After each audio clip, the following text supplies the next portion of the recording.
Good afternoon, everybody. I just jumped onto a U.S. highway that's going to allow me to bypass San Antonio and get all the way up to the north end of Austin, which is where my receiver is at.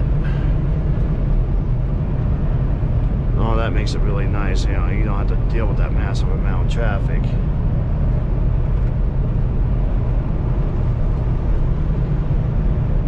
Trying to go through San Antonio and then directly through downtown Austin. You know, to me, those two spots are just the worst. Yeah, I wanted to film this little area. I've always found it kind of fascinating because, you know, it's one of the few areas where you see actual, like, trees in the state of Texas. Most everything on to my west is shrubs. You see more pines on the east side, but it's not too often that I go to the east now.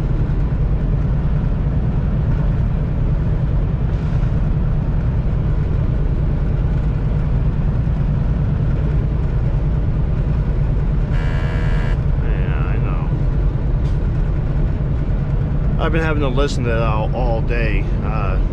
If you notice, you know, we got some clouds overhead. We've had some light rain. Light rain doesn't actually bother me all that much.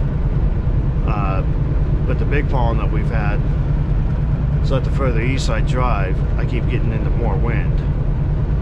Wind's probably something that you'll hear me talk about a lot, because it's the one weather effect that I really don't like the most. Especially in this case, I've got a produce load. Produce usually, most of the time, does not weigh all that much.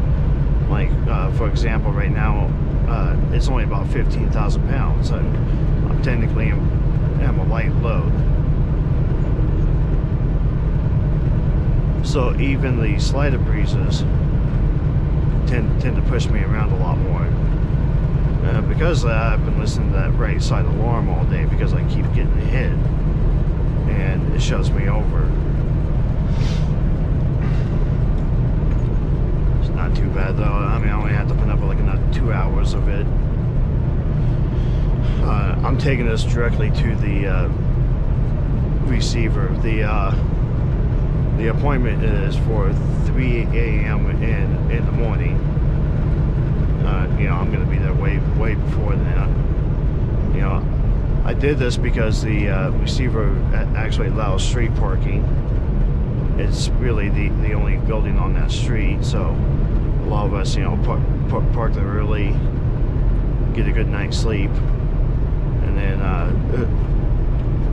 turn in the paperwork the next morning, 3 a.m. when they unlock the door. Get unloaded. Not every shipper and receiver allows you to do all this, you know, and you know it's not even always just a shipper and receiver. It might be like a city ordinance. I know that in LA, you know, a lot of places in South LA, like Long Beach, Wilmington, areas like that, they don't allow trucks to park in the street. So really about the only choice you have is to stay at a truck stop in Ontario, which is on the east side, and then deal with the morning rush hour traffic. You know, you have to calculate for the areas that might be that might slow you down.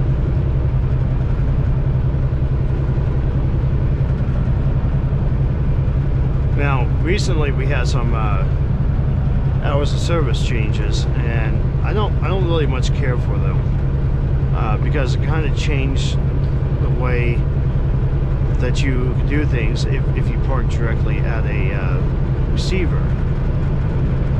You know, it used to be before that we used to be able to creep a truck up to 20 miles per hour for 2 miles. Before anything would engage, you know, kick you in the drive or anything like that. You're a dick. Scary man.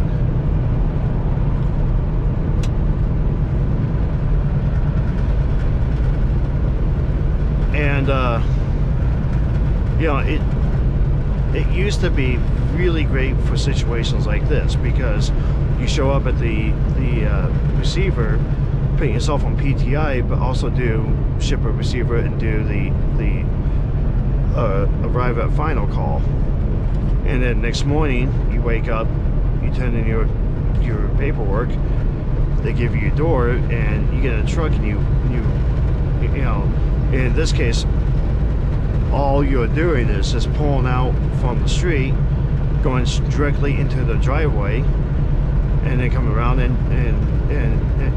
docking it. It takes like 5 minutes at most, and I don't really consider that on-duty work. But with the new rules, you can't even go over 5 miles per hour, which is in a automatic, it's really hard not to do. So, you know, you gotta start thinking about things like that. You know, I'm trying to get there so that I can get like a full 10-hour break. So in the morning, I still have to do a PTI before I move into that lot and get it all set up.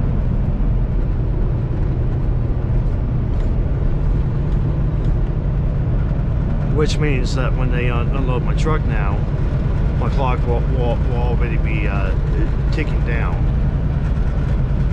Which is what I liked about the old rule, was that, you know, you didn't have to start your clock until you were good and ready.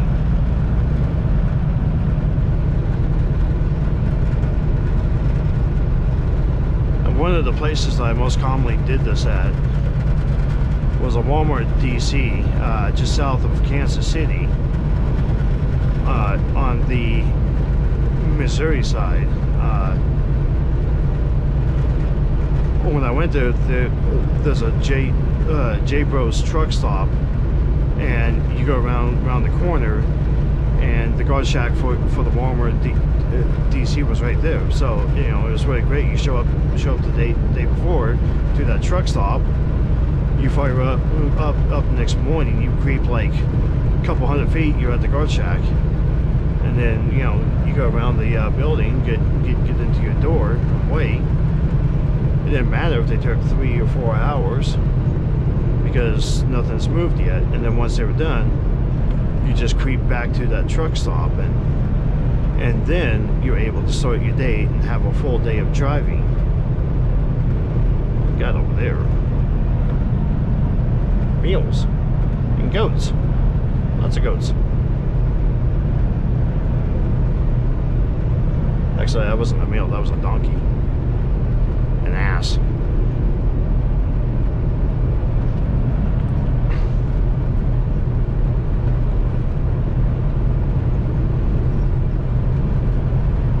More goats. Actually, those are sheep. I don't know my animals. I know.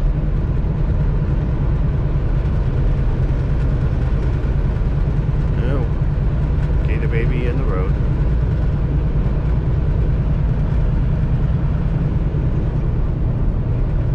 Somebody lost a tire.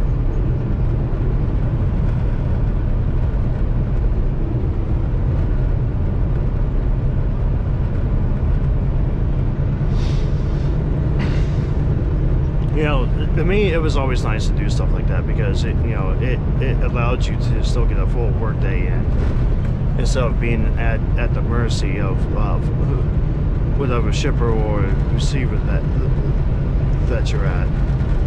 Because that's probably one of the biggest gripes that truck drivers have is, you know, you might show up at a place and you still got like a good 6 hours of your clock.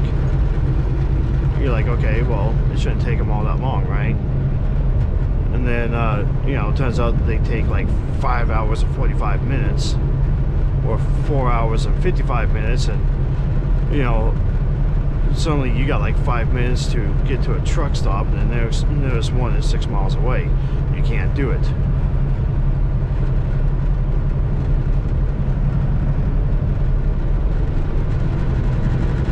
there's a warehouse in particular in Denver that is notorious for that.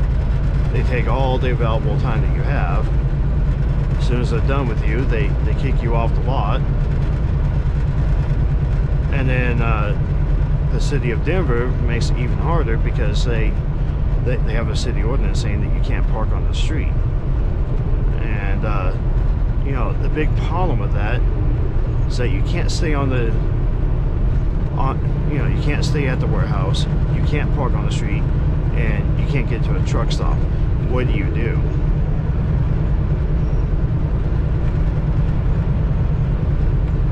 As a truck driver, you got to follow rules that all these different groups are making. And even if you explain the problem to somebody, like an officer is getting ready to write you a parking ticket or something, you know, you explain to them, and you know the answer that you always get is, well, not my problem. You know, and you're right, it's not your problem, it's my problem. It's my problem that's been created by a bunch of other people. What I'm looking for is to talk to all the other people to find a solution to said problem.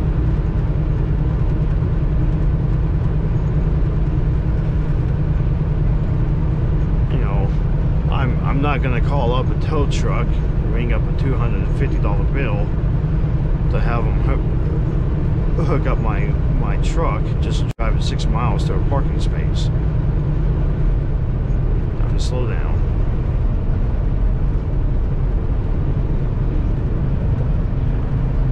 Nice little town.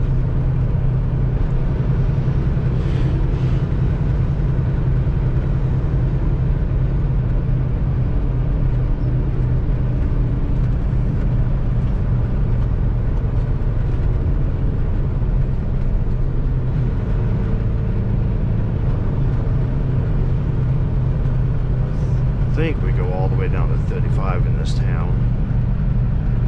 I'm not sure. I'm gonna do it anyways. Get you guys looking at Old Town.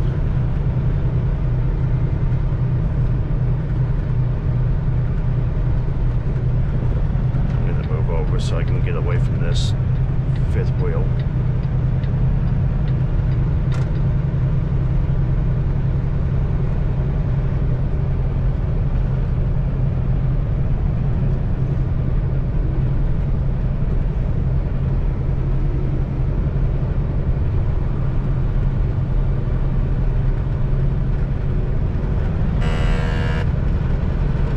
Can't do anything about that. It's windy.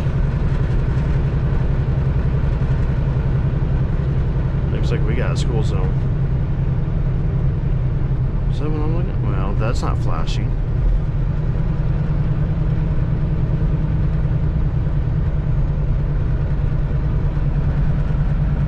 That's an old school.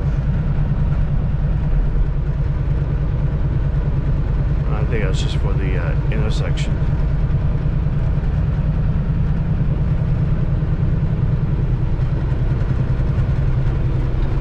Alright, time to move back over.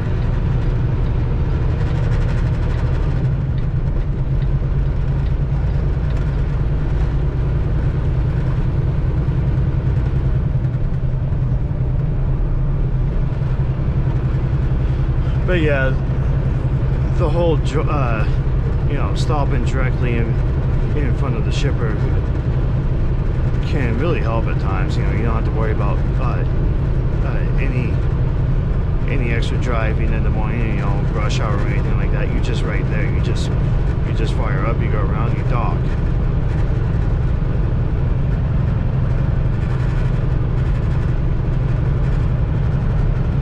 It's almost kind of a pity that we can't just back up to a door the night before and just tell them what door number we're at.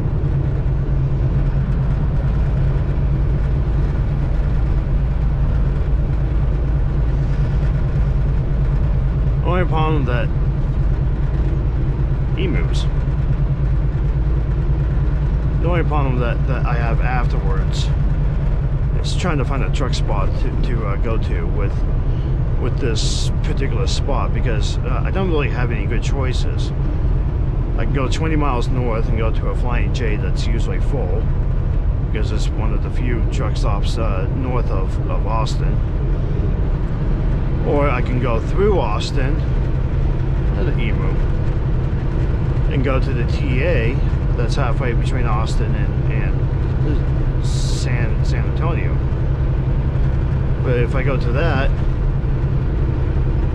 they might send me a job that's somewhere up north, which means I have to go back through Austin to get to that job. Likewise, if I go up to that Flying J, and then they might send me a message saying, oh yeah, go to Laredo, go pick up something there. Kind of a crapshoot.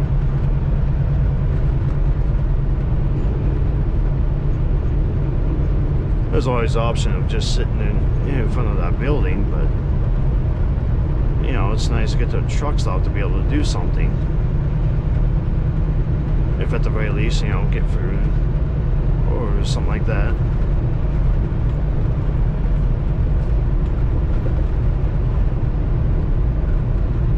I've got about a week's worth of canned goods on this truck. I always like to keep a few extra supplies in case you get stuck somewhere. You know, it really sucks when you're going through a snowstorm and you gotta shut down that like random break area. What are you gonna do? You know, you might have like a little bit of candy bar or something like that, but you know, so I like to carry a lot of like canned soups and stuff like that. Anything that'll last a long time. I've even looked into getting like MREs.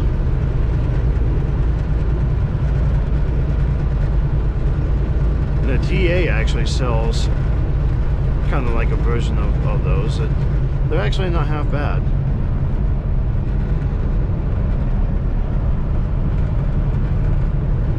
You don't even need a microwave for them.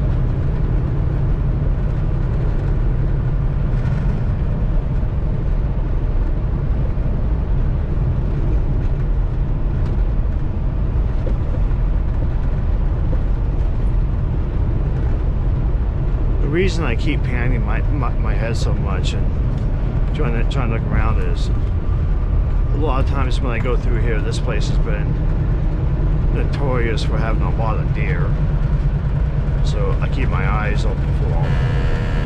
Okay, that was my fault that time.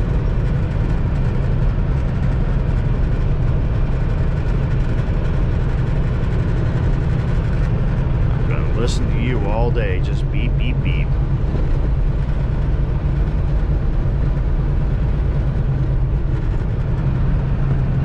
On the truck go beep beep beep beep beep beep beep beep beep.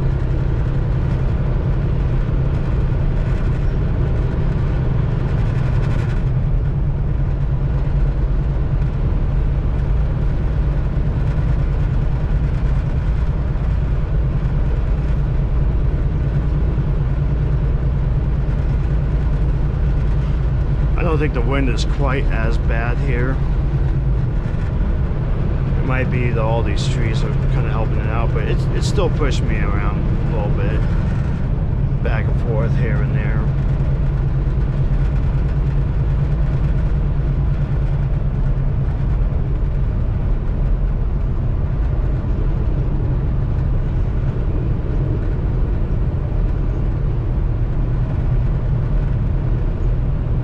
The great thing about having flags all over the place is that they, you know, they're always a surefire way to give you a wind direction and a general speed.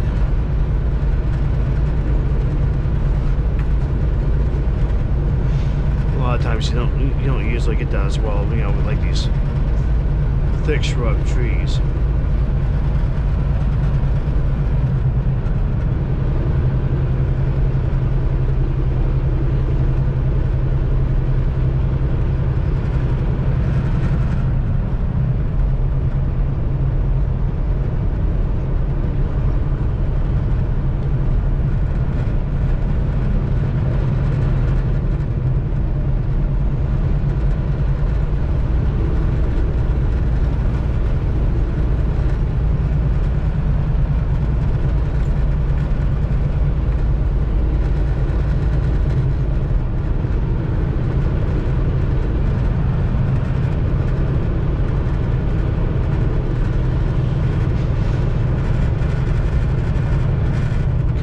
and see some of these fancy ranch homes.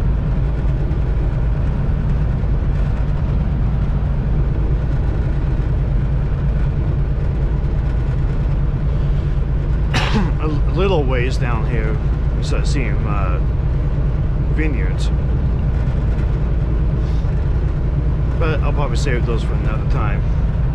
I can probably call the video quits here for the moment. I'll probably do one in the morning when I'm backing into the dock, just to show you. This place isn't bad. Yeah, sorry. This place isn't that bad, but it is a little small, a little tight.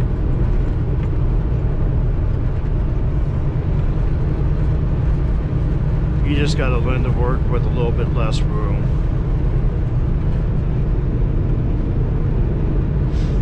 And they got a big old barrier on the other side. You got to watch out for that, or you'll end up scraping your some paint off your bumper. You see a lot of bumpers on semis out there that have these big old scratches on it because they've gone out and whacked the barrier.